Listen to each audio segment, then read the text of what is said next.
Hello guys! So for today's video ay papasyal ko kayo sa Universal Studio Hollywood. Nag-travel na nga kami guys at na-notice ko tong mountain na to na may snow na. At ayun na nga, nakita ko naman ulit yung Hollywood sign. Nung last time malayo ako sa kanya, ngayon medyo malapit na tayo. Ito na nga mga babe, papasok na tayo.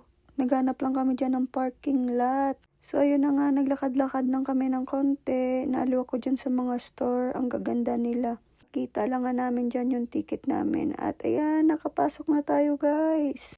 Grabe, no? Nakikita ko lang to sa picture nga. Nakikita ko na sa personal. Nagutom nga kami guys at bumili muna kami ng makakain. Bale yung pinili ko yung Tostitos. May beef shot sauce. Masarap po siya. So yung pupuntahan talaga namin dito yung haunted houses. Pero hindi pa 5 o'clock kaya naglakad-lakad lang muna kami dyan. Ayan. So, yan yung mga iba't ibang attraction, mga rides. At ayan, nasa taas kami. May 2 escalator pa kaming bababaan. So, yun na nga, hindi pa dyan 5 o'clock.